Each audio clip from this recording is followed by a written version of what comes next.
Bueno, como les decía, eh, hoy vamos a desarrollar el tema de hongos. En, en algún momento de la lectura de las guías, cuando ustedes lleguen a ese punto, me gustaría que ustedes mismos hagan una pequeña introspección así y piensen eh, qué conocen ustedes de hongo en este punto de la carrera, e incluso qué conocen como personas que conocen como público general, digamos, en el sentido de que tendemos a poner en hongos a una gran diversidad de organismos. Algunos son o pueden asignarse a los verdaderos hongos, mientras que otros pueden constituir organismos que están solamente morfológicamente emparentados en alguna etapa de su vida, pero no filogenéticamente emparentados. Veamos lo que sigue. Esto es importante porque esta es una forma de comparar con los demás grupos que tienen la asignatura. En principio, lo que tienen en común todos los hongos, ¿sí? Hablamos así en sentido muy amplio. eh, Todos estos organismos son talófitos, claramente son eucariotas. Ya estamos en el terreno de las eucariotas hace un par de clases. Son heterótrofos y carecen de clorofila. Pero hongos en sentido amplio no tiene un mismo origen, ¿sí? No están filogenéticamente emparentados. Comparten con las plantas la presencia de pared celular, una pared celular bien definida. Simplemente que esta difiere, perdón, difiere porque en los vegetales por lo general está compuesta de celulosa, mientras que en los hongos, sobre todo en los hongos superiores, puede aparecer la quitina como componente principal. Después forman en una etapa de su vida esporas y los niveles de organización, como les decía hoy, comparten con las plantas una organización, la más básica, ¿sí? Que es una organización pluricelular filamentosa. Con los animales comparte la condición heterótrofa. La sustancia de reserva es exactamente la misma que los y de hecho superiores como sustancia de reserva. También con algunos grupos también comparte niveles de organización básicos. Y finalmente, con las bacterias ya comparten menos características, pero tienen que ver con el metabolismo, ¿sí? Comparten esa condición heterótrofa y también son los grandes descomponedores de la materia orgánica. Cuando hablamos de nivel de organización, los hongos tienen como estructura básica, en la gran mayoría, un talo filamentoso compuesto por hifas, ¿sí?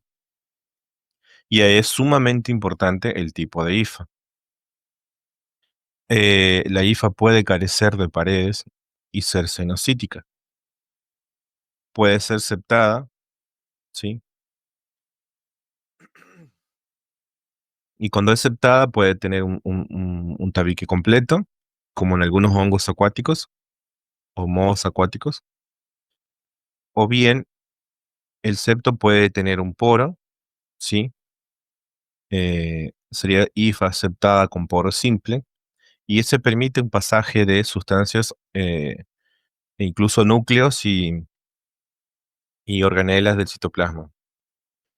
Y, y por último, en el grupo podría considerarse más derivado, existe una estructura derivada del propio tabique que impide la filtración de núcleos y organelas. Y solamente hay una conexión más bien, podría hacerse química a través eh, de determinados compuestos químicos que permiten la comunicación, digamos, pero no hay pasaje de organelas y núcleos.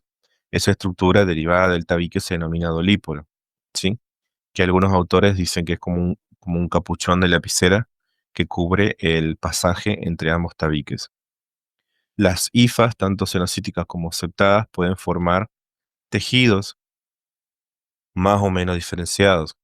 En el prosénquima, por ejemplo, que es una agrupación de hifas, aún podemos distinguir los filamentos, mientras que en el pseudoparénquima ya es más difícil, eh, no hay una independencia entre las hifas. Y en los organismos, podría decirse más simples, pero no menos derivados, existe un talo unicelular tipo levadura, y ese talo unicelular del tipo de levadura no necesariamente, o no necesariamente todos los grupos que tienen la forma de talo unicelular como levadura están emparentados entre sí. Ese nivel de organización puede aparecer en diversos grupos. Y finalmente, hay un talo plasmodial, donde básicamente es un compuesto vivo móvil, un organismo vivo móvil, compuesto por una fusión de un sinnúmero de amebas. Bien, esos son los niveles de organización básicos que vamos a encontrar en hongos en sentido amplio, ¿no? También otra característica común a todos los hongos es la forma de la formación de esporas, tanto sexuales como asexuales. Y la formación de esporas, o la reproducción sexual, digamos, a través de esporas puede hacerse a través de zoósporas, que son endógenas y se liberan al agua y se da en grupos que son acuáticos. Otro tipo son las esporangiósporas, que se da únicamente en cigomicetes, son esporas endógenas y que se liberan por el aire.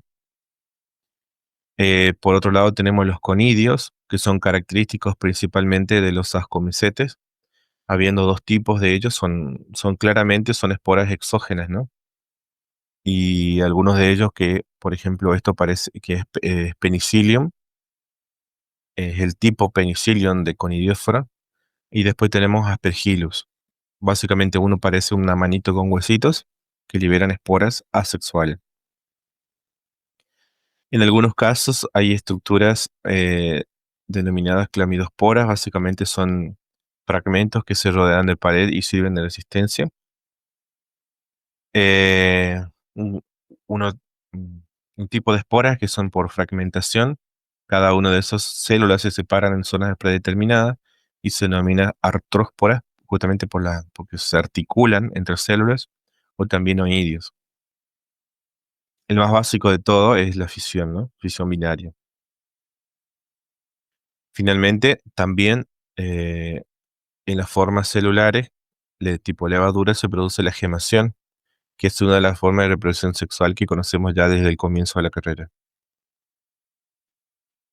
En la perdón, la reproducción asexual que conocemos también desde el comienzo de la carrera. Ahora bien, con respecto a la reproducción sexual, tenemos los tipos básicos que ya conocimos en grupos de algas: la isogamia, anisogamia. Y si hablamos de ese tipo de reproducción, hablamos de gametas, y entonces específicamente pertenecen a hongos o mohos acuáticos. También existe la oogamia, donde la célula femenina es inmóvil y el gameto masculino es flagelado. Y en el caso de los hongos en sentido amplio se da únicamente o se da principalmente en oomicetes, de ahí justamente deriva el nombre. Después la cigóspora, que es una espora de resistencia típica de cigomicetes. La óspora también es típica de los ascomicetes y básicamente el cigoto rodeado de una pared gruesa. Y finalmente, dos tipos de esporangios que son muy particulares y que le dan los nombres a los grupos a los cuales pertenece, que son las ascósporas, en estas estructuras que se denominan ascos o ascas, y las basidiósporas, en los basidios. Unas son endógenas y otras son exógenas. Con respecto a la clasificación de hongos, ha sufrido grandes cambios en los últimos años, ¿no? De hecho, ante todo lo que era, todo lo que en algún momento de su vida, sea con hifas cenocíticas o septadas formaban justamente en algún momento de su vida micelios o hifas o estructuras filamentosas y que eran heterótrofas, fueron agrupadas como hongos, ¿no? Pero en una primera visión, y creo que fue básicamente el padre de la micología, que es el Exopolus, la mayor cantidad de la literatura disponible para leer y eh, conceptos básicos, descripciones de ciclo de vida, deviene de los estudios del Exopolus. Y el Exopolus realizó una clasificación relativamente con algunos aciertos y otros desaciertos respecto a su agrupación. Él separó a todos los organismos afines a hongos en tres reinos. El reino fungi, que son los hongos superiores, que salvo los grupos agrupados dentro de cada filum, el reino fungi se mantiene como monofilético. Por otro lado, agrupó a otro grupo, valga la redundancia, de hongos en el reino Stramenopila. El reino Stramenopila, desde el punto de vista filogenético, tiene estrecha relación con un grupo de algas que vimos en la clase pasada. Y finalmente, los restantes grupos no tienen mucha afinidad, que tienen básicamente, comparten algunas características en particular que vamos a ver, fueron ubicados por el autor en protistas. Recientemente, este es uno de los primeros estudios que se publicaron al respecto, ¿no? Pero con con el avance de la filogenia molecular y el utilizar básicamente ADN nuclear, porque los hongos carecen de plastidios, ADN nuclear y ribosomal, eh, han ocurrido grandes cambios respecto a la clasificación de hongos. Básicamente, este estudio está centrado en los fungi o verdaderos hongos, que eran ya considerados en este grupo acá, considerados por Alexopoulos. Y es un grupo de hongos llamados hongos superiores, donde mayormente son terrestres. ¿Qué quedó de este estudio? Dice, la clasificación de Hibbert solamente está restringida a organismos del reino fungi. No hay aquí en este grupo los homicetes, por ejemplo, los que mencionamos brevemente antes, o los demás hongos ubicados en protistas. Reconoce un reino, que es fungi, para los hongos superiores, ¿no? Un subreino, 7 filum, 10 subfilum, 35 clases, 12 subclases y 12 órdenes. Este trabajo intenta agrupar a los hongos en categorías taxonómicas clásicas, como vimos allá al comienzo en los sistemas de clasificación. Eh, Seguimos. Si comparamos, eh, podemos ver que fungi y Stramenopila podemos considerar hoy en día como cada uno por separado claramente, como reinos monofiléticos, ¿está? Salvo y sobre todo Stramenopila, incluyendo algunos grupos de algas, vamos a ver en breve. El reino fungi son básicamente fungi y Stramenopila son líneas evolutivas diferentes. Y en, les quiero mostrar esta sobre todo. Esta información es más importante. La clasificación, como les decía, está restringida únicamente al reino fungi e incluye formas tanto sexuales como asexuales. Con respecto a esas formas asexuales, me gustaría contarles que por mucho tiempo en la literatura, si ustedes buscan libros que sean de unos 10, 15 años atrás, que a veces son los únicos que están para consultar en algunas escuelas cuando ustedes son docentes, había un grupo de hongos que se denominaba hongos imperfectos. A esos hongos imperfectos jamás se le ha reconocido o visto la reproducción sexual, básicamente o porque carecen de ella o bien porque nunca se ha logrado dar las condiciones en laboratorio para conocer la reproducción sexual. Esas formas sexuales las vimos brevemente antes, que son Aspergillum y Penicillium. Son un tipo particular de reproducción sexual. Ahora se sabe que los tipos Aspergillum y Penicillium pertenecen a lo que se denomina Ascomycota.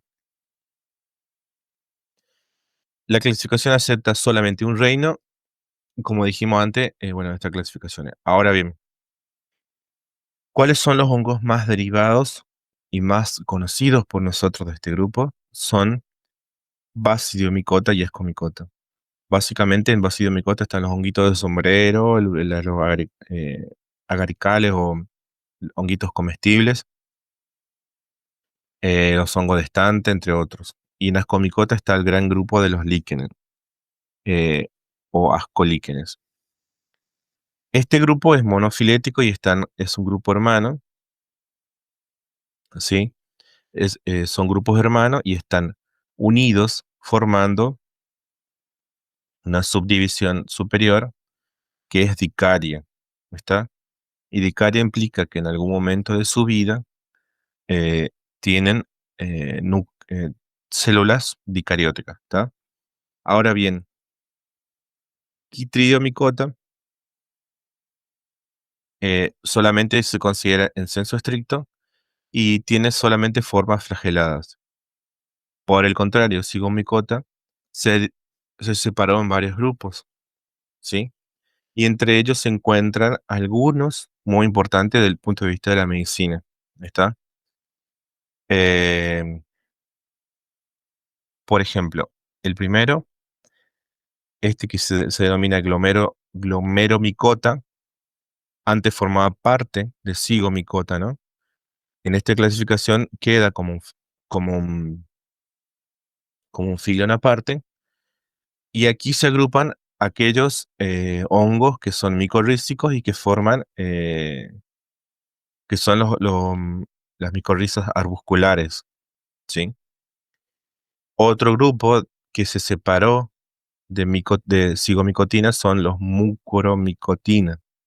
Allí se encuentran muchos de los hongos que producen enfermedades en las personas, como por ejemplo mucor o también Candida albicans, entre otros hongos que producen enfermedades respiratorias y de la piel y los típicos hongos que producen enfermedades intrahospitalarias. De hecho, recientemente se describió una especie de Candida albicans que solamente se conoce en hospitales. Vamos a utilizar la clasificación vieja, la de Exopolum, para iniciar el estudio de hongos, debido a que la clasificación actual en base a estudios moleculares aún está en pleno movimiento, muchos cambios aún no se afirman. De hecho, de esa publicación hasta la actualidad han sufrido grandes cambios. Por eso, por lo pronto, hasta conseguir una estabilización en la taxonomía, vamos a seguir con la clasificación del Exopolus, que en principio muchos de los grupos determinados por el Exopolus, los Phylum sobre todo, son monofiléticos. Su ubicación ha cambiado con respecto a otros Phylum. Eh, entonces vamos a comenzar con los verdaderos hongos o reino fungi. El grupo más basal dentro de los verdaderos hongos son los Chytridiomycota. Como ven, son acuáticos y muy pocos son terrestres, es decir, el grupo más basal de Chytridiomycota son principalmente acuáticos, ¿está? El nivel de organización son principalmente unicelulares que podrían considerarse como levaduras, pero en la mayor parte de su tiempo tienen células flageladas, ¿sí? Pueden formar hifas cenocíticas en algunas etapas de su vida, es decir, combinar formas unicelulares con cenocíticas, es decir, formas dimórficas. La pared celular es de quitina y glucano, como es típico en todos los grupos de fungi, la pared celular principalmente es de quitina. Se reproducen por plasmogamia y la reproducción asexual se da por zoósporas que tienen un único flagelo posterior y liso, ¿sí? Todos los grupos dentro de fungi están agrupados en la actualidad en un grupo denominado Opisthocomta, que es el grupo hermano de los animales. La forma de vida son parásitos o saprófitos. Ese, este es el siguiente grupo. El, acá ya tenemos, cuando avanzamos a nivel de fungi, avanzamos en los tres últimos grupos, van a ver que son todos terrestres, ¿sí? El nivel de organización ya aquí es más avanzado, es micelial. Sin embargo, tiene como el tipo de hifas más, si se puede decir, primitivas dentro de fungi, que tiene hifas cenocíticas, ¿está? La pared celular claramente es de quitina, como el resto de los fungi, también de quitosano, y aparecen algunos otros compuestos. Se reproducen por fusión de gametangios, la reproducción sexual, ¿no? Tiene como estructuras particulares los cigosporangios y las cigósporas. Son parásitos y saprófitos. También hay simbiontes, que fueron básicamente las micorrizas arbusculares, que ahora forman parte de otro grupo, ¿no? El grupo más común, el modo más conocido es Rhizopus stolonifer, que se utiliza en todas las literaturas para iniciar el estudio reproductivo de este grupo. Vamos a intentar conocer el ciclo de vida. Em, como las esporas son aéreas, son estructuras muy pequeñas, ¿sí? Y eventualmente pueden ser multinucleadas. ¿Está? Entonces, cuando germina, pueden formar un micelio o varios grupos de hifas, producto de esas esporas multinucleadas. Ese micelio germina, ¿sí? Y puede formar, emite un pie o esporangióforo y tener un esporangio, ¿sí? O bien, eh, la espora germina, ¿sí? Y desarrolla en el extremo, cuando se forma el filamento cenocítico, se desarrolla en el extremo un hinchamiento, como una ampolla, como se puede ver abajo acá a la izquierda, ¿sí? Esa hifa que es cenocítica, que carece de paredes, se infla y forma acá un hinchamiento que se denomina progametangio. ¿Está? Empezamos desde aquí de la base, coincidentemente con estos dibujos. Entonces, eh, el micelio, producto de la germinación de las esporas, puede formar esporangio y reproducirse asexualmente. Y en las hifas que son somáticas, se forman y se diferencian estructuras como a modo de ampollas. Esas ampollas son los progametangios. Hay un reconocimiento de esos progametangios, plus y minus. Se fusionan esos gametangios. Ahora bien, ustedes tienen que pensar que estas son hifas cenocíticas. Y en algún momento, el hongo tiene que separar los distintos linajes de núcleo. ¿Está?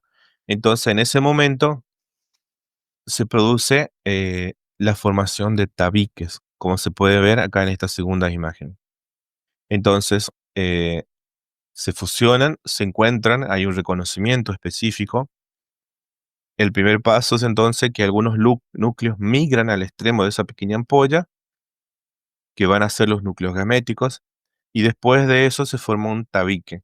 Ese tabique tiene como objetivo separar los distintos núcleos.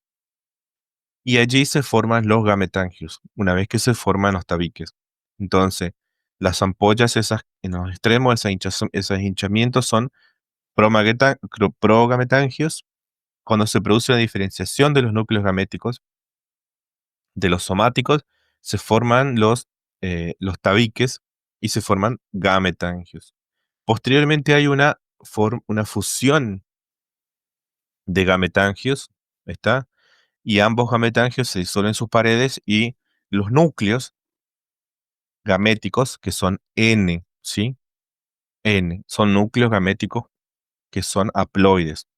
Esos núcleos se fusionan y se producen numerosos cigotos, ¿está? Porque como bien les decía, los gametangios tienen numerosos núcleos gaméticos. Estamos en este punto acá. Hay una fusión de gametangios y acá se producen numerosos cigotos en la tercera imagen. Ya formados, esos cigotos se rodean de una pared gruesa. ¿Ahí está? Y se forma, en definitiva, una estructura denominada cigóspora. En primer principio es cigosporangio y después, como estructura de resistencia, es conocida como cigóspora. En ese interior, en el interior de esa, como se puede ver, con una pared más gruesa, amarronada o oscura, que estamos acá en el centro de la imagen, hay una gran cantidad de cigotos, ¿sí? Que son 2N. Pero en el momento de la germinación, eh, va a producirse la meiosis de ese cigosporangio. Y esa meiosis, solamente uno de los cigotos va a prosperar y los otros degeneran. Y entonces, en la germinación, que es una meiosis, se forman 4 esporas, ¿sí? Esas 4 degeneran 3 y solo una prospera, va a formar nuevamente un filamento cenocítico en cuyo extremo se va a formar un esporangio. ¿Está? Ese pie es un esporangióforo y en el extremo un esporangio. ¿Está? De vuelta aquí, sobre el esporangio, acá tenemos una imagen mejor. De vuelta aquí, sobre el, tenemos el esporangióforo, que es el pie, en el extremo del esporangio, y de vuelta aquí, la, la, em, el hongo necesita separar diferentes linajes de células. ¿Está? Entonces forman nuevamente un tabique, que se llama columela en este caso. Una vez que se forma esa columela o tabique, que es como una ampolla en el extremo también del esporangiófora, empiezan a formarse las paredes alrededor de las esporas. Un solo esporangio puede producir en algunos hongos muy eh, invasivos, si se quiere, hasta 100.000 esporas. ¿Está? Seguimos con Ascomycota. Eh, Ascomycota es básicamente el grupo más diverso en especies. Hay terrestres y acá hay algunos grupos acuáticos, pero no consideremos a los grupos acuáticos dentro de Ascomicetes o Ascomycota como un grupo primitivo, simplemente son como eh, debido principalmente porque los grupos más emparentados a esos grupos acuáticos, perdón, y unicelulares son grupos terrestres complejos, es decir, básicamente es un estado, una reversión al estado actual y la forma eh, de levadura o acuática es una forma de poder vivir, digamos, en ambientes acuáticos, ¿está? Lo vamos a ver más adelante. Y la colonización en este grupo es el micelial, ¿está? Al igual que el anterior grupo. Las hifas acá ya tienen septos, son hifas septadas pero con poros simples, como lo vimos al comienzo. Tiene quitina y glucanos. Acá también hay, al igual que en el grupo anterior, gametangiogamia, que implica que es la fusión de gametangio. ¿Está? Hay otras estrategias reproductivas, pero la típica y que vamos a tratar de aprender es la gametangiogamia. Tiene estructuras que le son propias a este grupo, como por ejemplo el ascocarpo, o cuerpo fructífero, en el cual se desarrollan los esporangios, que son ascos, que forman sus esporas endógenas, ascósporas, y además tienen fisión, fragmentación, clamidospora y conidios como forma de reproducción asexual, perdón. Las formas de vida, algunos son parásitos, otros son saprófitos. Cuando son parásitos principalmente de árboles. Los saprófitos, por ejemplo, la levadura, o, o también hay algunos grupos que son simbiontes con algas verdes o cianobacterias. y ahí conforman los líquenes. Abajo tenemos Saccharomyces cerevisiae, que básicamente se utiliza para hacer la fermentación de la cerveza, entre otras especies de levaduras que se pueden conseguir.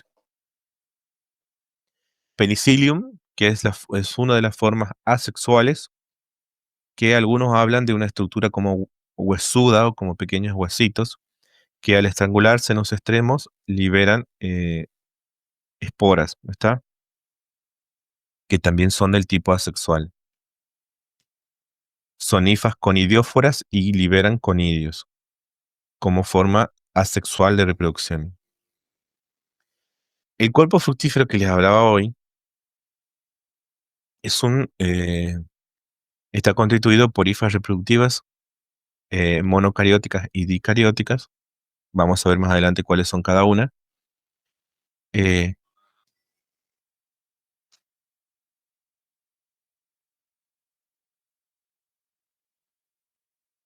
Perdón, quiero ver.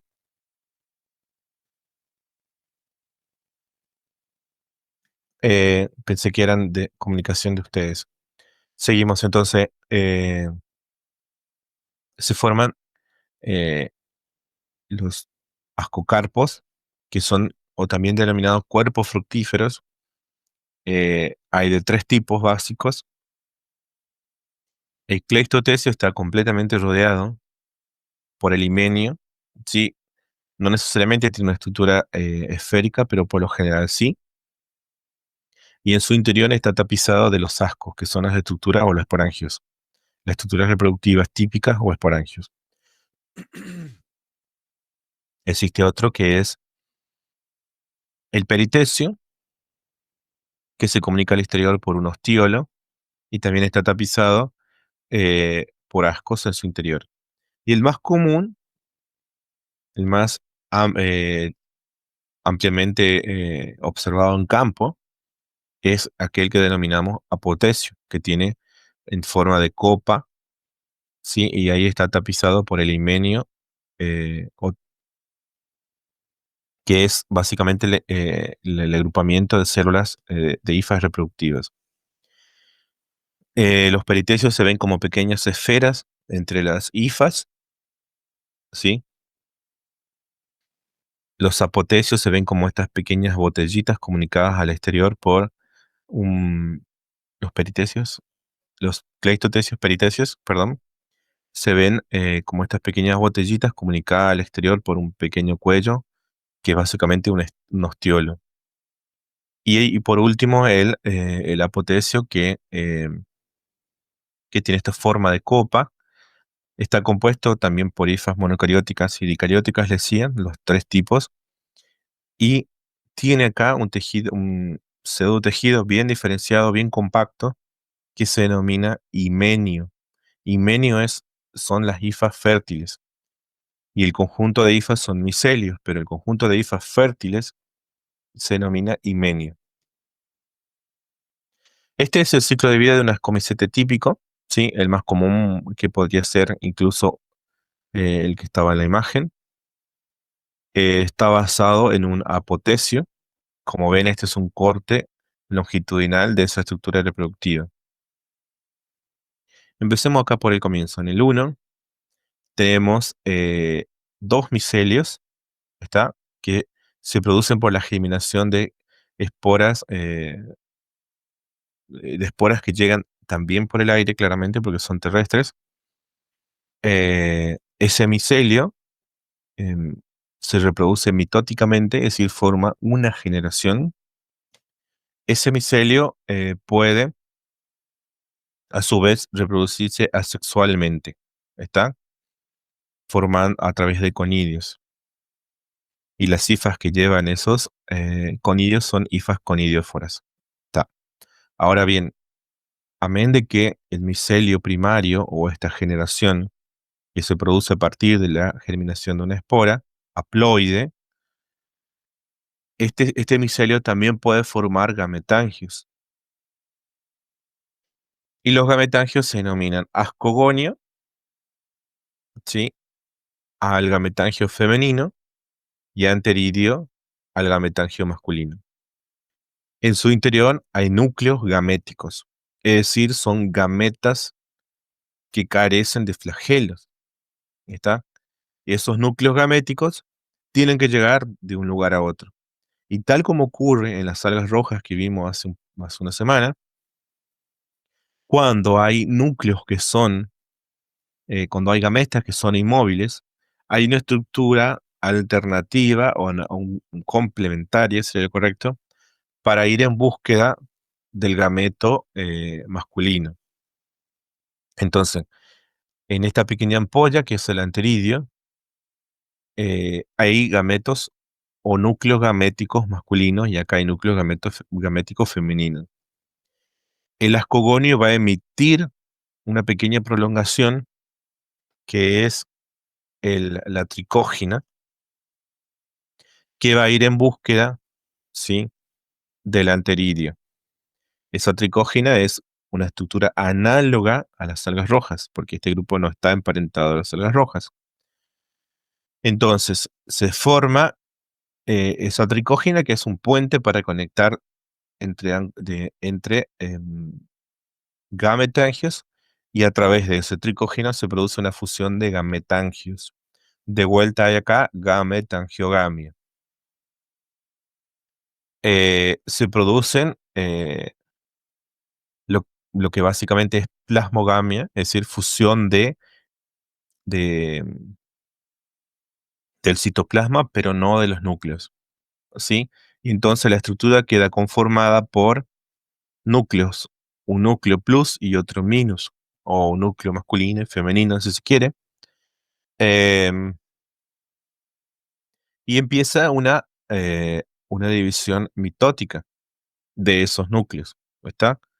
Y se reparten en cada una de las células subsiguientes un núcleo de cada uno de los parentales, ¿está? Entonces vamos a tener, a partir de ese escogonio, van a empezar a emitirse hifas ascógenas N más N, ¿está? Son hifas dicarióticas. Entonces, este, esto que está acá es el cuerpo fructífero o ascocarpo, del tipo de apotecio, se denomina, ¿no?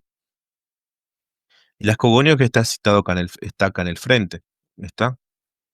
A partir de esa estructura van a empezar a emitirse hifas ascógenas N más N o hifas dicarióticas, y además está constituido ese apotecio por hifas monocarióticas, que van a formar parte de estructuras estériles denominadas paráfisos y van a conformar parte de este micelio que soporta al himenio, que es un tipo de micelio reproductivo.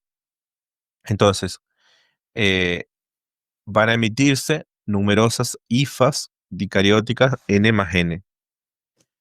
Ahora bien, en ese extremo de las hifas dicarióticas que están acá agrupadas de manera compacta en la superficie del ascocarpo, se va a producir un proceso denominado uncinulación, que lo vamos a ver un poquito más adelante.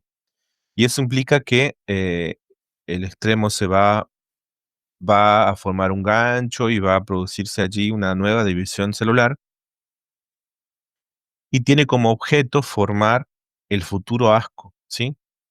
Entonces, recién acá, desde el paso 3 al 4, recién del 6 al 7, se produce la cariogamia, ¿sí? Recién se fusionan los núcleos. ¿Ahí está? Acá tenemos el cigoto en el asco joven, se produce la meiosis 1, entonces se forman dos esporas,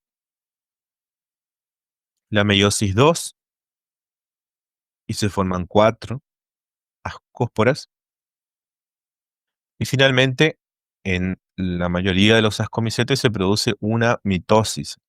Entonces pasamos de 4 ascosporas a 8 ascosporas, ¿está?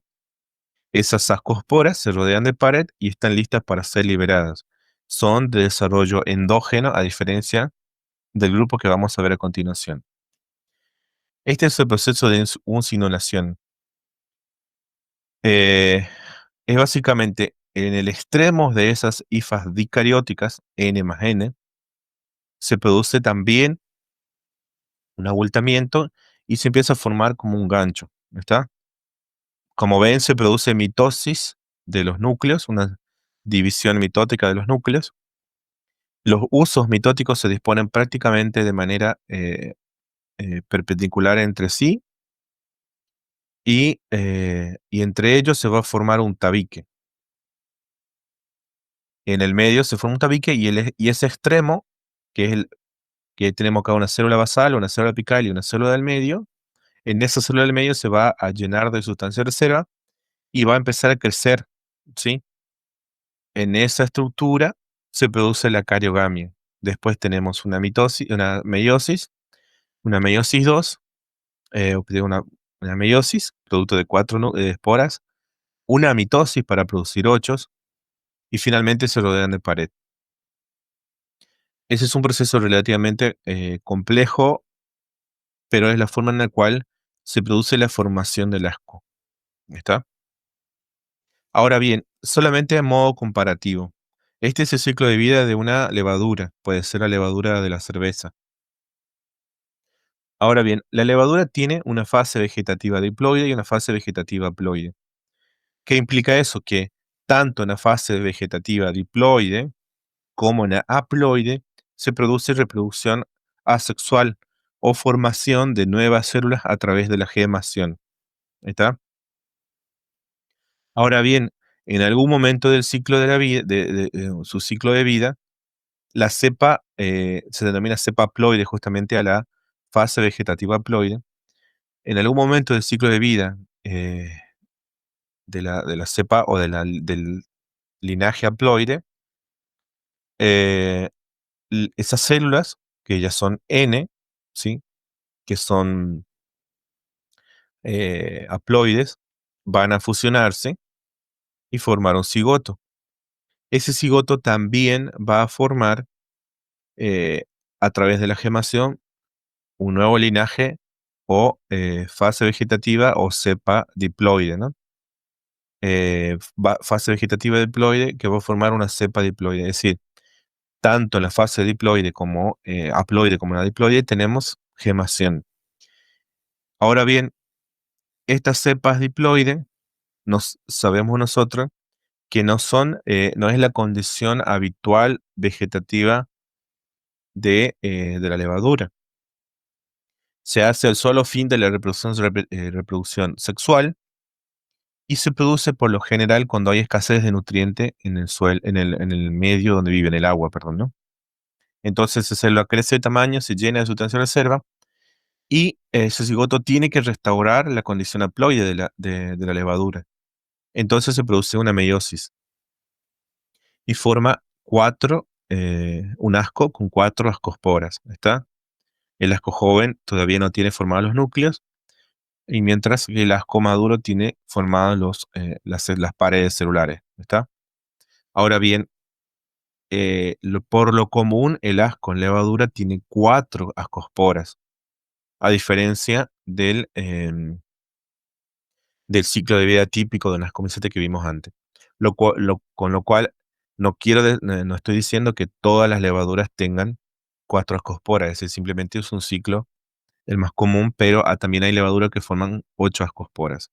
¿Está? Como, eh, como, como importante, tenemos que recordar que acá hay 2 fases vegetativas, de crecimiento vegetativo. En ambas fases hay gemación, tanto en la diploide como en la haploide, que el asco va a tener 4 ascosporas por lo general y que este ciclo de vida se da en el agua, ¿está? En una, cuando hay bastante nutrientes disueltos en el agua, y en la otra, cuando hay escasez de nutrientes.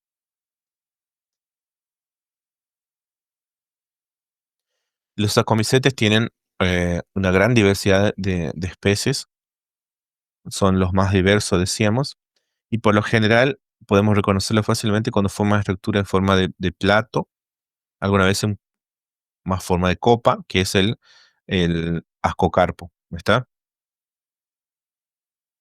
Y tenemos que pensar que Solamente es el cuerpo fructífero lo que vemos. La vida del hongo está en la corteza del árbol, siendo parásitos o saprófitos. También hay otras formas, como por ejemplo estos que parecen dedos negros acá, es del género Silaria, y básicamente es un piecito, tiene un tejido, un pseudo tejido en su interior bastante compacto, eh, llamado estroma, y en su superficie se está tapizado de peritecios. Algunas otras formas más vistosas, como este que se denomina morcelia. Y finalmente, este es quizás el hongo más famoso dentro de los ascomicetes y uno de los materiales vivientes, si quieres, más caros de la naturaleza, como son las trufas.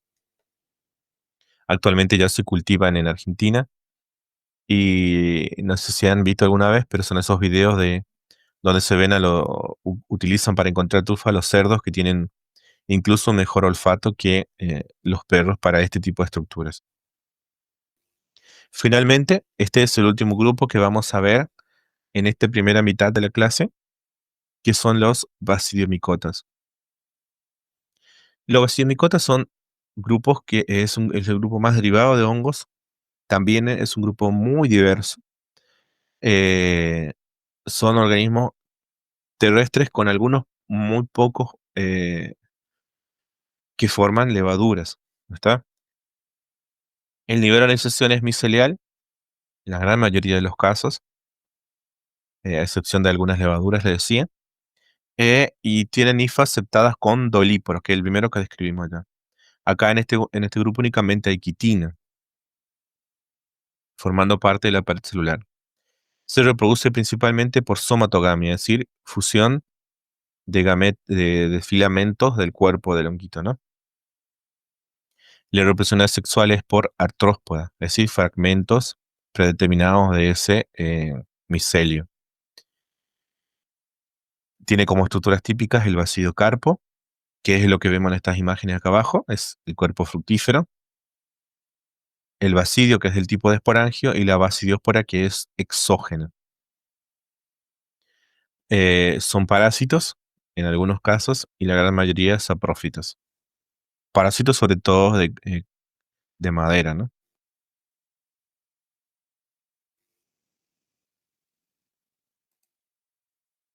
Ahora bien, ay, perdón. Este es el ciclo de vida de un basidiomiceto típico. Es básicamente un sombrerito. ¿Está? Vamos a tratar de hacer lo más rápido posible, pero desde el punto de vista comparativo. ¿Está? Em, Comenzamos por el mismo sector que el anterior, es decir, por la germinación de las esporas. Las esporas germinan, ¿está? También son aéreas, muy, muy pequeñas, a tal punto que se ve cuando se liberan, se ven como un humo, digamos, como un humito que se liberan de los cuerpos fructíferos. Las esporas germinan y producen un micelio primario haploide o monocariótico. Ese micelio primario o monocariótico, que estamos acá en el 1, es haploide, ¿no? Y se fusionan con otro micelio, un plus y un minus, se fusionan, eh, solamente ocurre plasmogamia, ¿está? De vuelta acá hay la formación de un grupo, de un micelio secundario dicariótico. Entonces, repitiendo, hay un micelio primario monocariótico que produce, se forma a partir de la germinación de las esporas haploides. Ese micelio se encuentra con el micelio adecuado, opuesto y compatible, y se produce una plasmogamia. A partir de esa plasmogamia se produce un micelio secundario o dicariótico. Ahora bien, acá en este punto, entre el 2 y el 2 sobre todo, cuando empieza a formarse el micelio dicariótico, tengo que decirle que ese es el momento de vida más común del hongo, ¿sí? ¿Por qué? Porque ese micelio dicariótico también es llamado micelio asimilador, es decir, es el que se reproduce constantemente, vive dentro de la hojarasca está ahí latente consumiendo la hojarasca o dentro de los troncos de los árboles, por ejemplo. Es la forma de vida, si se quiere decir, la fase vegetativa más extendida. Es decir, puede vivir muchos años. Y entonces, este micelio dicariótico, a diferencia del ascomicete, este micelio dicariótico es perenne, es la forma de vida del hongo. En el otro, el micelio dicariótico se producía, obviamente, por la gametangiogamia, se producía un micelio dicariótico. Y seguido, sin una pausa, va a formar más adelante, dentro del ascocarpo, va a producirse la cariogamia. ¿Sí? En este caso, acá hay una pausa, ¿sí? Se produce la plasmogamia y hay una pausa. El micelio dicariótico asimilador vive dentro de los árboles, en la hojarasca, donde uno busca, a veces levanta la hojarasca y va a encontrar una gran cantidad de hifas blanquecinas. Esa es la forma de vida más extendida del hongo. Ahora bien, cuando las condiciones son ideales, este hongo va a formar sus frutos, sus cuerpos fructíferos. En este caso va a empezar a formar un, un tejido, un pseudo tejido más compacto y va a formar los típicos sombreritos que nosotros conocemos, que se denomina basidioma o basidiocarpo o cuerpo fructífero. En ese cuerpo fructífero, el micelio dicariótico, que está compuesto, si recuerdan, por una célula, eh, por una célula plus y por un núcleo plus y uno minus dentro de cada célula, es dicariótico, eh, tiene que producirse la cariogamia, ¿está? Y para no hacerlo más, y para hacerlo, digamos, porque la naturaleza no lo hace fácil, se produce a través de un sistema muy particular que se denomina proceso de fibulación o la formación de la fíbula. Es decir, ustedes tienen que recordar que las células están tabicadas y el tabique tiene un dolíporo. Entonces, para garantizar eh, el paso de un núcleo al siguiente, a la siguiente célula, se hizo un puente, ¿sí? Básicamente la formación de un puente. ¿Para qué? Para garantizar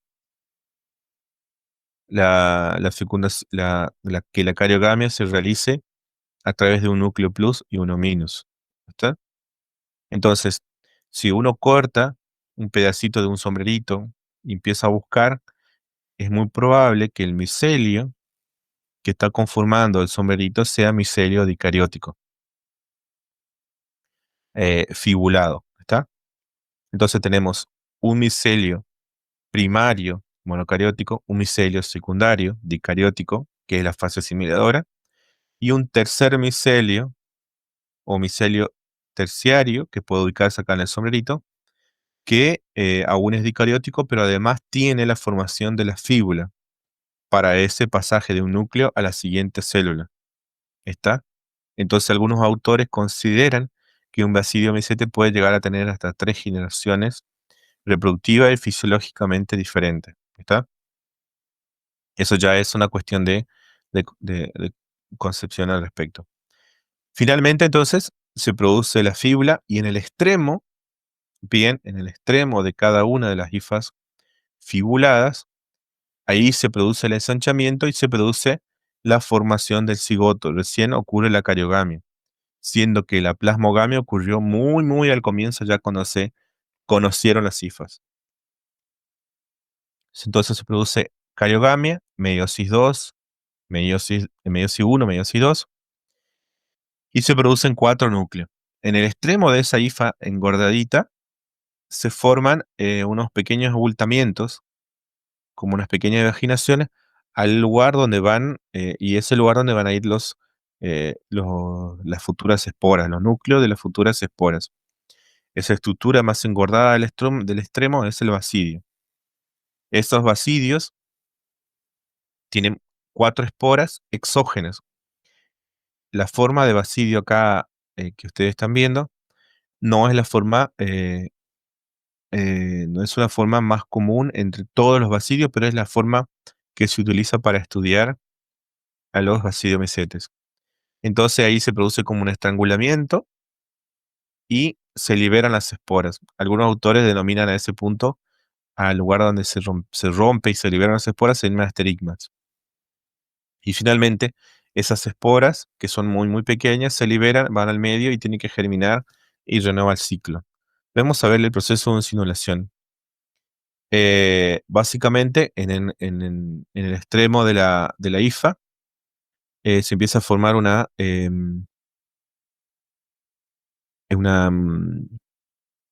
una evaginación, ¿sí?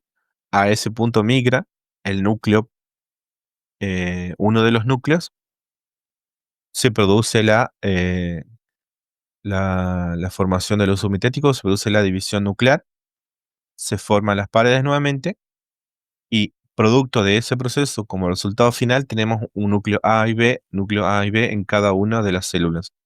Eso garantiza que haya reparto correcto de la información genética. Desde el punto de vista morfológico, tenemos el sombrerito, que es la forma más típica, ¿no? De estos hongos. Eh, Tiene el pie, ¿sí? En el pie están las laminillas, que es una de las formas más comunes, decía, y la laminilla es la que está tapizada de limenio o micelio reproductivo, ¿está? Y en esa laminilla básicamente se forman los basidios y las basidiósporas. Entonces tenemos, como para afirmar el concepto, en la base tenemos micelio dicariótico asimilador, N más N, ¿está? No puede ser considerado diploide, es más correctamente decir N más N. Eh, Bien, a partir del cual se forman los cuerpos fructíferos, ¿sí? Que tiene un pie, un sombrerito o píleo, en su cara basal tienen las laminillas, y las laminillas están tapizadas de el himenio o y micelio fértil, o micelio fértil. Y este está compuesto básicamente por numerosos basidios con basidiósporas. Como se puede ver acá en las imágenes, eh, se forma una gran cantidad de esporas en estos micelios. Algo muy particular que es conocido en algunos libros y tiene que ver y ha generado algunas, em, sí, alguna que otra historia fantástica respecto a las hadas, em, es las denominadas rondas de bruja. Como ustedes pueden ver acá en este jardín, se forman anillos de hongos, ¿está? Y esto tiene que ver con lo que hablamos allá atrás al comienzo, es decir, el micelio que le da origen a los sombreritos es el micelio dicariótico, que es el micelio que es la forma extendida o la forma más extendida de vida. Entonces, probablemente, originalmente, en el centro de esta ronda de brujas se formó el primer sombrerito, ¿está? O los primeros sombreritos. Y a medida que va creciendo y consumiendo los nutrientes del suelo, de la hojarasca, el micelio, cada vez que se forman estructuras reproductivas, va alejándose de ese punto, es decir, crece de manera centrífuga. Y eso es lo que da origen a estas rondas de brujas. Tiene que ver con la forma de crecimiento eh, del tejido dicariótico, perdón, del micelio dicariótico. ¿Está?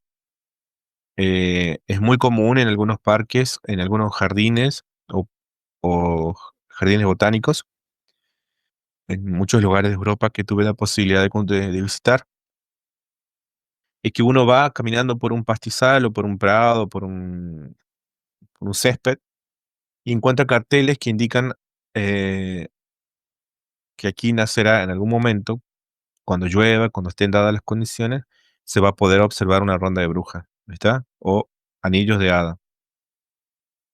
Y forma parte de los paseos para las personas en algunos jardines botánicos. Los cuerpos fructíferos en Basidiomycetes son muy, muy diversos, ¿sí? El sombrerito o el estante que ustedes pueden ver en algunos árboles, que son parásitos de algunos árboles, son las formas más extendidas, pero también hay algunos otros que se forman en, en la materia fecal o en la bosta de los animales, ¿sí? En los excrementos, y tienen estas pequeñas peridiolas, se denomina así, que forman parte del cuerpo fructífero. Ahí están acumuladas las esporas. Después hay algunas otras que, por ejemplo, esto que está acá, que se denomina auricularias, que básicamente tiene la consistencia de una oreja, por lo tanto, de ahí deriva el nombre de auricularia. En algunos otros, el cuerpo fructífero es completamente circular, ¿sí? Como un globito, y básicamente son como globos llenos de esporas. Si uno los pisas y liberan mucho polvo, ¿no? Quizás algunos de ustedes vieron, pero es como un elemento que van caminando y de repente pisan algo que explota y libera una nube marrón, eh, que básicamente son esporas. Este grupo de hongos se denominan gasteromycetes. Y bueno, y estas son algunas otras de formas o cuerpos fructíferos, ¿no? Acá hay una mayor diversidad. En este grupo de hongos se encuentran los buscados por algunas personas porque allí están los alucinógenos. Y la especie más común consumida acá en la región para ese fin es Psilocybes cubensis, que crece en la bosta de vaca y en ambientes así abiertos, incluso lo he visto también en el bosque. Ahora hacemos una pequeña pausa. Vamos a continuar con los dos últimos grupos. Ustedes van a ver que es bastante más rápido, debido a que son grupos menos conspicuos y más difíciles de analizar. Por lo general, la mayoría de las asignaturas y cátedras se concentran en los grupos que tienen que ver, que son más macroscópicos y sobre todo para realizar las tareas prácticas, ¿no? Continuamos con el reino Stamenophyla. Yo les contaba a ustedes que este reino tiene mucho que ver filogenéticamente con el grupo con un grupo de algas, ¿sí?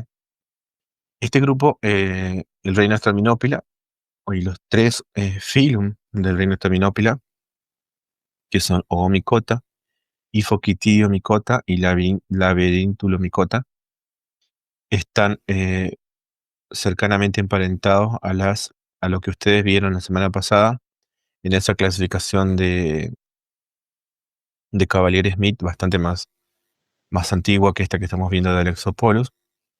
Están íntimamente relacionados a lo que se denomina Opisthoctonta. Perdón, a Heterocontophyta, perdón. ¿Sí? Ahora vamos a ver por qué. Los, los tres grupos dentro de Staminophyla son principalmente acuáticos. Tenemos el Phylum Oomycota, que son comúnmente llamados como mohos acuáticos. Son acuáticos y algunos pocos grupos son terrestres, pero viven como parásitos eh, o dependen de los tejidos vivos de los hospedantes. El de organización el nivel puede ser unicelular o micelial, ¿sí? Y el micelio puede estar compuesto principalmente por hifas anacíticas. La pared celular es de celulosa, cuestión que coincide con alguna de las algas dentro de Heterocontophyta. ¿Está? Y tiene otro tipo de glucano diferente a los presentes en los hongos superiores, los hongos de fungi, ¿no? Tiene como estructura particular la ogamia, ¿no? La forma de reproducción sexual es la ogamia, por bien fusión sí, básicamente un contexto del micelio, ¿no? Se reproduce por zoosporas, la reproducción sexual, y en algún momento de su vida, ustedes van a encontrar que las células flageladas tienen dos flagelos, uno liso y otro valvulado. ¿Qué implica eso? Estamos acá hablando del mismo tipo de flagelos y de células flageladas que habíamos visto en heterocontofita, es decir, uno liso y uno flagelado. Básicamente, siempre se pensó que podían estar cercanamente emparentadas a las algas feófitas o basilarefíceas, crisofíceas, xanthophyceas, pero solamente en los últimos años, con los avances de los estudios moleculares, se comprobó que están muy cercanamente emparentados. Son, generalmente son saprófitos, pero algunos pocos son parásitos. Algunos oomicota ustedes pueden encontrar del género Saprolegnia, por ejemplo, a los que tienen acuarios, van a encontrar en algún momento de la gente que tiene acuario, por ejemplo, va a encontrar que en algún momento alguno de sus pececitos empieza a cubrirse el cuerpo desde la cola hacia adelante de pequeños pelusas blancas, digamos, y es el hongo avanzando sobre el pez, digamos, básicamente empieza a comerlo vivo y a veces uno encuentra la mitad del pez nadando irregularmente y la otra mitad cubierta de una pelusa blanca es básicamente el hongo que se denomina Saprolegnia. Y generalmente ocurre cuando manejamos no tan bien nuestro acuario, es decir, hay grandes cambios de temperatura, hay un exceso de alimentación, el agua está con poco oxígeno, etcétera. Dentro de Omicota están muchos de los grandes parásitos que afectan a los cultivos, ya sea en la vid o en la uva, digamos, o Phytophthora infestan que afecta a la papa, por ejemplo. Eso que ustedes ven ahí es la, o la, o el cigoto, producto ya de la formación, la fecundación a través de la ogamia, ¿no? Antes de avanzar en el siguiente grupo, desde el punto de vista histórico, me gustaría que ustedes lean y ahonden en la peste de la papa y los efectos que tuvo desde el punto de vista demográfico eh, en algunas poblaciones o personas en el planeta, ¿sí? Traten de leer eso, que siempre es algo que comentamos y evaluamos en el examen, tanto práctico, parcial como final, ¿sí? Les encargo entonces leer qué efecto tuvo Phytophthora infectan eh, como peste de la papa o moho de la papa y qué efecto causó en las personas, sobre todo del hemisferio norte, ¿no? Seguimos. El otro grupo son principalmente son acuáticos unicelulares. Acá aparece la celulosa o la quitina, dependiendo del grupo que se estudie, ¿sí? Es un grupo muy, muy poco conocido. De hecho, no se conoce la reproducción sexual y solamente se sabe de la reproducción asexual a través de zoosporas flageladas, que en este caso tiene un solo flagelo valvulado y el otro está muy reducido. Son saprófitos y parásitos. Y finalmente la Verintulomicota. Eh, Aquí son también acuáticos, pero a diferencia del anterior, acá tenemos la formación de un pseudoplasmodio, es decir, son agrupamientos de plasmodios, ¿sí? En estructuras que no son visibles a simple vista, pero eh, se denomina plasmodio reticular y es pseudoplasmodio porque no hay una completa fusión de las amebas entre sí, entonces no forma un plasmodio, típicamente, ¿no? La reproducción sexual también se desconoce, son grupos escasamente conocidos y forman mixamebas o mixoflagelados. Es un tipo de gametas que ustedes van a ver más adelante en el siguiente grupo. Básicamente se denomina así a las, a las formas de reproducción, en este caso es asexual, más adelante van a ver que esos mismos nombres se utilizan para reproducción sexual. Básicamente amebas cuando el ambiente es húmedo, que permite el movimiento en ambientes húmedos, y flagelados cuando son ambientes, decía, cuando son ambientes completamente acuáticos. De vuelta, este grupo también tiene dos flagelos diferentes o heterocontos. son parásitos o son saprófitos. La idea de estos tres grupos que estamos viendo es que ustedes pueden percibir que son grupos acuáticos relativamente simples, escasamente conocidos, salvo o micota que causa grandes problemas en los cultivos y que tienen como pariente cercano a algún grupo fotosintético, ¿está? Y que coinciden en el mismo tipo celular en algún momento de sus vidas. El mismo tipo de flagelos, perdón, y de locomoción en el momento de su vida, es decir, uno liso y uno valvulado. Finalmente, llegamos al último grupo. Este grupo es un grupo polifilético. Los cuatro taxones aquí que ustedes pueden ver, los cuatro filum, no están cercanamente emparentados entre sí. Simplemente, y perdón por la palabra, pero históricamente Protista ha sido considerado como en mi parecer, de mi punto de vista, como una bolsa de gato, ¿no? Allí muchas cosas eh, relacionándose, pero que no tienen ningún parentesco. Eh, tenemos el primer filum dentro de Protista, tenemos a Plasmodio foromicota, ¿sí? Son también acuáticos, algunos son terrestres. Acá el nivel de organización es plasmodial. Aquí tenemos verdaderos plasmodios, ¿está? Y la quitina aparece únicamente en las esporas, tanto en las paredes de las células como en las esporas, quiero decir, perdón. Como son formas de vida endoparásitas, toda su vida se produce en el interior de los tejidos del hospedador. Acá tenemos el epíteto de Plasmodiófora brassicae. El epíteto es brassicae, básicamente es el nombre genérico del repollo, ¿sí? O de Brassica oleracea, y ahí tenemos el repollo, los diferentes coles, eh, entre otras plantas de importancia económica, ¿no? Y básicamente, miren acá, dice aquí Brassica, y al final tiene la terminación AE. En latín, AE es un posesivo, significa Plasmodiófora de Brassica, ¿sí? Por eso tiene esa terminación al final.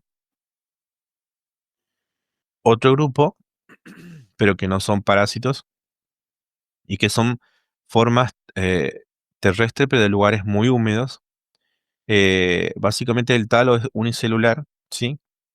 Y en algún momento de su vida ese talo unicelular, que es un pseudoplasmodio básicamente porque las células entre sí no están perfectamente relacionadas, unidas, perdón, en algún momento de su vida emite y forma este filamento con su esporangia, ¿está?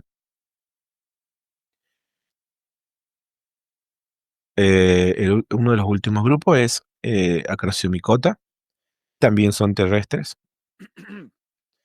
Y otra característica que une a los anteriores grupos es la formación de un plasmodio o un pseudoplasmodio. ¿Está? En este caso, son formas de vida saprófita. Eh, y los demás datos son escasamente conocidos. Se sabe que forman un pseudoplasmodio y que en algún momento se reproduce asexualmente por mixamebas. Em, Vamos a avanzar así, podemos llegar al final. Eh, el último grupo, y es el que siempre utilizamos para estudiar dentro de nuestra asignatura, eh, ¿por qué dirían ustedes? Es porque las estructuras o los cuerpos fructíferos o las estructuras reproductivas permanecen en el sustrato después de que incluso que eh, el organismo muere, ¿está? Y por lo tanto es fácil encontrarlas en los ambientes donde uno va a colectar a campo. Como dice allí, el hábitat es terrestre, aunque también viene en ambientes húmedos. Es terrestre, pero exclusivamente de ambientes húmedos a muy húmedos.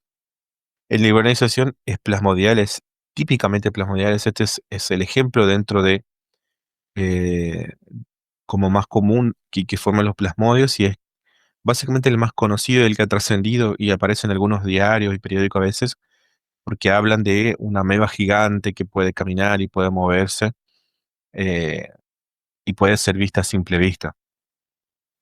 La pared celular es desconocida, en muchos casos es de celulosa, ¿está? Y acá aparecen mixamebas o mixoflagelados, tanto para la reproducción sexual como asexual. Los flagelos pueden ser heterocontos y lisos, pero este grupo no está cercanamente emparentado a la heterocontofita, justamente por la polimeralización plasmodial que no aparece en los otros grupos. Simplemente es saprófito, debo tener acá una imagen. Saprófito, básicamente se forman estos plasmodios que son visibles a simple vista, ¿está? Y se mueven muy lentamente, claro, a la velocidad de un mixomicete, se mueven y recorren las superficies así húmedas y van ingiriendo bacterias, esporas de otros hongos, o básicamente consumiendo a lo que hay a su paso, ¿no? Y en algún momento, ¿sí? Este plasmodio gigante eh, se detiene y pasa por un proceso que como que empieza a deshidratarse y sobre el mismo empiezan a formarse estos pequeños piecitos con los esporangios, ¿eh? Y en ese momento se forma esa estructura filamentosa que es la que tiende a unir a estos individuos en hongos en sentido amplio, ¿no? Básicamente la presencia de un pequeño pie con un esporangio. Ahora, ¿qué tiene de particular este esporangio a diferencia de demás grupos y por qué nosotros solemos incluirlo en el estudio de la diversidad vegetal? Sobre todo en los prácticos, ¿no? Y por qué este eh, pequeño cuerpito de fructífero acumula sustancias de origen calcáreo. Entonces, por eso tiene ese color blanquecino, a veces más oscuro, pero generalmente deposita carbonato de calcio en superficie, en su pseudotejido, digamos, y permanecen sobre las superficies donde alguna vez caminó el plasmodio. Vamos a ver acá el ciclo de vida. Partimos desde la espora. La espora que se libera de estos esporangios es N, ¿está? Esa espora llega a un lugar que está completamente húmedo, ¿sí? Con las condiciones necesarias para su germinación. La espora germina y directamente, producto de la germinación, se libera una ameba, ¿está? Esa ameba, denominada mixoameba, si está en contacto con ambientes eh, con mucha agua, se forman estructuras denominadas mixoflagelados, que ya son N, ¿no? Porque en la germinación se produjo por mitosis. Esas estructuras N, que son mixoflagelados, van eventualmente a transformarse nuevamente en mixoamebas para producirse la fusión, ¿está? De esas gametas. Esas mixoamebas se fusionan y van a formar una ameba diploide, ¿no? ¿Está? Re- Retoman la condición diploide del ciclo de vida. Siempre van a fusionarse amebas, aun cuando pasen en una etapa de su vida como formas flageladas. Entonces se forman estas mixoamebas, se fusionan dos mixoamebas haploides, forman una mixoameba diploide y en un punto dado se produce una unión, una fusión de las mixoamebas diploides, formando lo que ustedes ven acá en estructuras, un plasmodio, que puede ser de 10, 20, 30 centímetros visible a simple vista y generalmente de colores muy vistosos. Y ahí, bueno, retoma nuevamente el ciclo donde yo les conté a ustedes que esta mixoameba o esta fusión de mixoameba que es el plasmodio es la forma de vida vegetativa. Sí, es como el micelio asimilador dicariótico de los Bacillomycetes, por ejemplo. Y esta, en algún punto, vuelve nuevamente a formar los esporangios. Ahora bien, em, lo que ustedes vieron recién, ese piecito con ese esporangio redondeado no es necesariamente la forma más común dentro de los mixomicetes. Hay algunos que son más alargados, por ejemplo, el género Stemonite, o Physarum, que es el más común de encontrar, puede ser así negruzco o blanquecino. Acá se ve por transparencia unos filamentos en el interior del esporangio que algunos autores denominan capilicio, en el cual están ahí enganchadas y sostenidas las esporas. Me gustaría que para complementar este estudio ustedes lean los cuadros que hay en la guía de estudio. En esa guía de estudio ustedes van a ver cuadros comparativos donde se resumen estas características que estuvimos hablando, ¿sí? De los tres hay unos cuadros comparativos, eh, y está bueno que lo lean para hacer esa fijación del contenido, ¿está? Ahora me gustaría mostrarle una página que se llama Toll Web, si ustedes la conocen. Y siguen viendo aún la presentación, ¿no? Sí, sí, se ve, profe. Toll Web básicamente es proyecto de la construcción del el árbol de la vida, ¿no? Eh, Roots.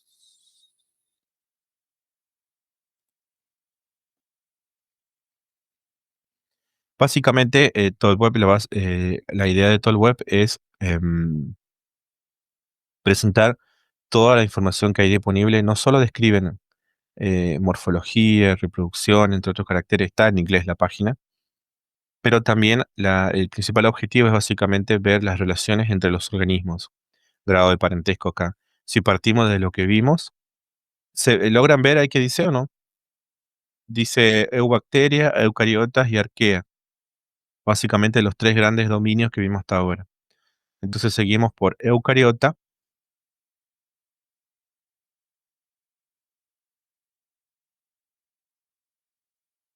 a mejor aquí, ¿no? Sí, ahí se ve un poco mejor. En eucariota están divididos los grandes grupos.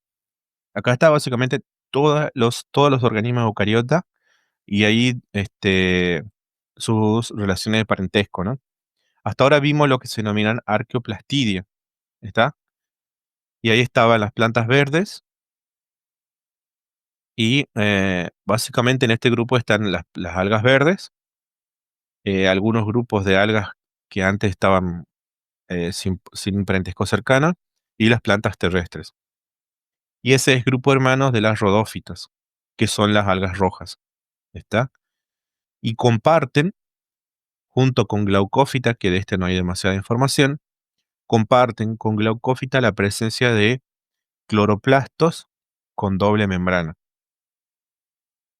Y generalmente tienen clorofila A más la B o la D, ¿está? Ahora bien, tenemos después un grupo denominado opistocontos. Allí, opisto o básicamente flagelos posteriores. Típicamente, si ustedes recuerdan un espermatozoide de un animal, los flagelos están atrás, digamos, e impulsan desde atrás al espermatozoide, por ejemplo. En cambio, en la alga, los flagelos son anteriores. ¿Sí? Y dentro de este grupo, dentro de los opistocontas, se encuentra fungi.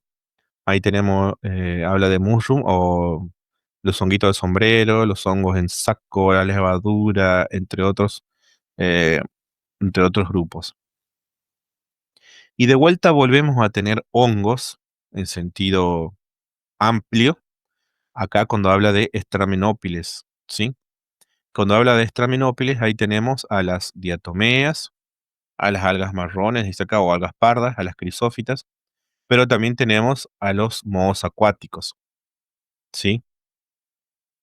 Como ven, eh, la relación eh, entre los estaminópiles o estraminópiles de Alexopolus está perfectamente establecida ahora en la actualidad con las algas pardas, acá por ejemplo tenemos algas pardas, o le llaman acá brown algae, o feófitas, ¿está? Están relacionadas con las xantófitas, que son otro grupo de algas. Después tenemos diatomeas, como grupo hermano tiene las bolidofitas, que son un grupo de algas muy, muy pequeñas que forman parte del picoplancton.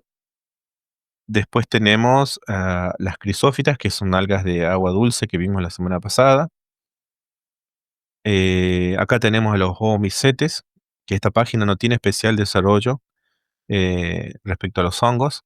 Los hifoquitidiomicetes, laberintulomicetes, entre otros grupos. Es decir, hay una estrecha relación confirmada, son grupos cercanamente emparentados entre algunos grupos considerados anteriormente dentro de hongos, los estraminópiles, con las heterocontofitas, a tal punto que el término heterocontofita se abandona y se adopta el término estraminópile para las algas pardas, para para las diatomeas, para las crisófitas, para las xantófitas. ¿Está bien? Esa es la idea de mostrarles esto. Es a modo de ir cerrando y culminando estos grupos que son relativamente muy interesantes y complejos de abordar, sobre todo en lo que tiene que ver sus relaciones filogenéticas en la actualidad.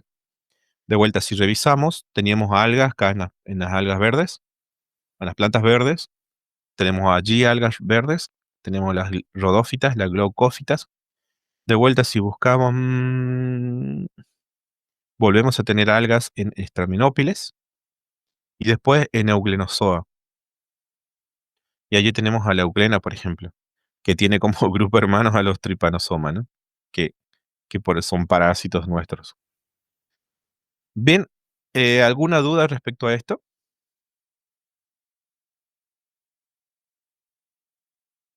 Creo chicos? que no, profe.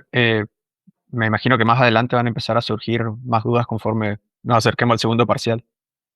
Claro, ustedes piensen que eh, yo estoy tratando de darles con la información, la gran cantidad de información que hay en nuestras guías, que tiene que ver, y están realizadas en base a literatura un poco más vieja, si se quiere.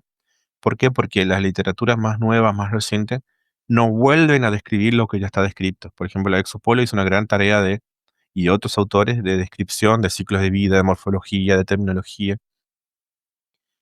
Básicamente fungi o el reino fungi y sus relacionados morfológicamente, no filogenéticamente, tienen una terminología muy propia, es decir, la micología es un reino aparte, es, entre comillas, un reino aparte de disciplinas, ¿no?